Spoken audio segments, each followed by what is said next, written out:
Assalamualaikum warahmatullahi wabarakatuh.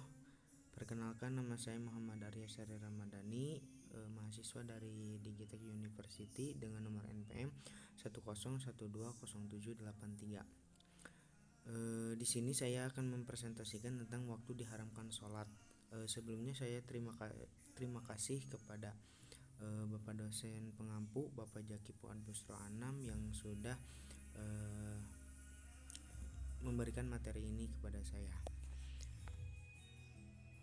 Pengertian sholat menurut cara yakni ucapan dan perbuatan tertentu yang dimulai dengan takbiratul ihram dan diakhiri dengan salam.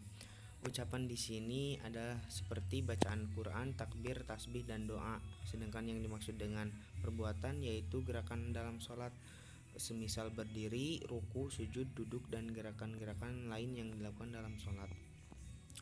Nah, yang jadi pertanyaan sesuai materi tadi, kapan saja waktu-waktu yang diharamkan sholat? Kita sebagai umat muslim yang melaksanakan sholat harus tahu waktu-waktu yang diharamkan untuk melaksanakan sholat. Waktu-waktu yang diharamkan untuk melaksanakan sholat menurut penjelasan dari kitab Safinatun Najah, yang pertama, ketika naiknya atau terbitnya matahari hingga kira-kira tingginya orang menombak tingginya tombak ujung tombak. Yang kedua, ketika istiwa atau tengah-tengah matahari tengah-tengah kepala kita.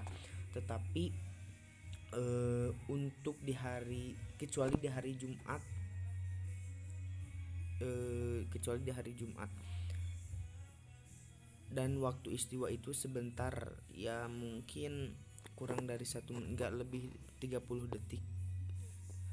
Dan yang ketiga, ketika matahari kekuning-kuningan hingga terbenamnya matahari. Yang keempat, setelah sholat subuh hingga terbit matahari. Yang kelima, setelah sholat asar hingga matahari terbenam. Tetapi waktu-waktu yang diharamkan untuk melaksanakan sholat yang barusan saya sebut itu tidak berlaku di tanah haram Mekah. Ini di luar dari tanah haram Mekah waktu diharamkannya. Dan selanjutnya, sholat dibagi 3 berdasarkan adanya sebab. Yang pertama, sholat yang mempunyai sebab awal seperti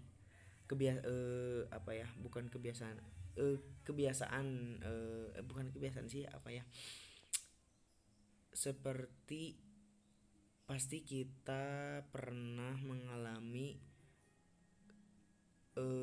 bangun tidur seudah subuh. Dan bangun tidur itu ya misalkan contohnya yang tadi diharamkan sholat, yaitu ketika naiknya terbitnya matahari. Nah, ketika kita bangun di waktu itu dan kita belum melaksanakan sholat karena